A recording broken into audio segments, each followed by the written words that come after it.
যখন উনি দেশের বাইরে যাবেন, সংবিধান বলছে উনি প্রেসিডেন্টের সাথে দেখা করে যাবেন এবং প্রেসিডেন্টকে জানিয়ে যাবেন যে উনি কোথায় কি আলাপ আলোচনা করবেন। আসার পরে উনি আবার ব্রিফ করবেন প্রেসিডেন্টকে যে আমি এই আলাপ আলোচনা করেছে। কিন্তু এখানে দেখা যাচ্ছে যে একদিকে সংবিধান সংরক্ষণ করবেন, কিন্তু আপনি ওই আর্টিকেলস গুলি মানছেন না। কাজেই আমি যে রিট পিটিশন করেছি, এইখানে আমি বলেছি ডাইরেকশন দেওয়া হোক, ওপিনিয়ন যেটা সুপ্রিম কোর্ট বা অ্যাপেলেট ডিভিশন তৎকালীন যেটা দিয়েছে সেটা কোর্টে হাজির করা হোক। আমরা দেখতে চাই যে কি রেফারেন্স ছিল এবং কি ওপিনিয়ন দিয়েছে। তো এই মর্মে রিট করেছি। আমি আশা করছি আগামী সপ্তাহে এই রিটটা মুভ করব ফারাহ মাহবুব, জাস্টিস ফারাহ মাহবুবের কোর্টে মুভ করবো ইনশাল্লাহ। কোন ব্যক্তি রাষ্ট্রের সাথে কোনো ফ্রড করবে না।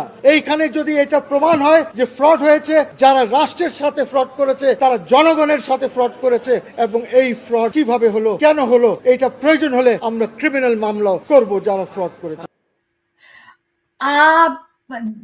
যারা নাজমুল হাসান কলিমুল্লাহ, যদি এটা কিন্তু আমি ওনার বক্তব্যটি দেখালাম, যে 6 মাস আগের বক্তব্য, এরপরে এটার ফলো আপ কিন্তু আমরা দেখিনি। তার মানে তো এটা একটা রাষ্ট্রের বিরুদ্ধে ক্রিমিনাল অফেন্স হয়েছে। তা তো বটেই।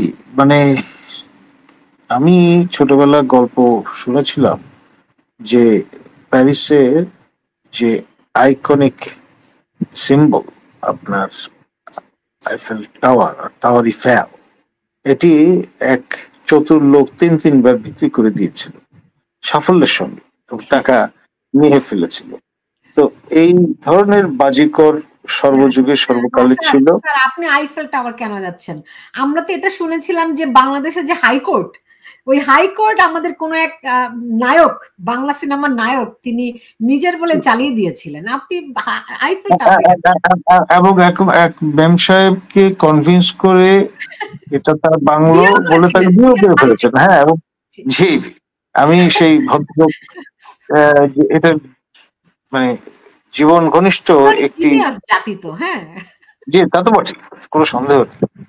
এবং এটি ধাপ্পাবাজির সঙ্গে তুলনীয়, কিন্তু এটি ঘটেছে বাস্তবে, আমরা জানি বিষয়টি। সেই জন্য আমাদের চেনা জানার মধ্যেই, সে কারণে আমরা এখন আর এইসব বিষয় নিয়ে যেটাকে বলি ভাবিত হই না এবং কুপিতও হই না। এখন যে সমস্ত তামাশা চলছে আমাদের বাংলাদেশের জাতীয় দৃশ্যপটে, তা অভাবিতপূর্ব আপনি বলেছেন, কিন্তু বিষয়টা হচ্ছে এটাও কিন্তু গা সওয়া হয়ে গেছে। ফলে আমরা এখন নতুন চমকের অপেক্ষায় আছি।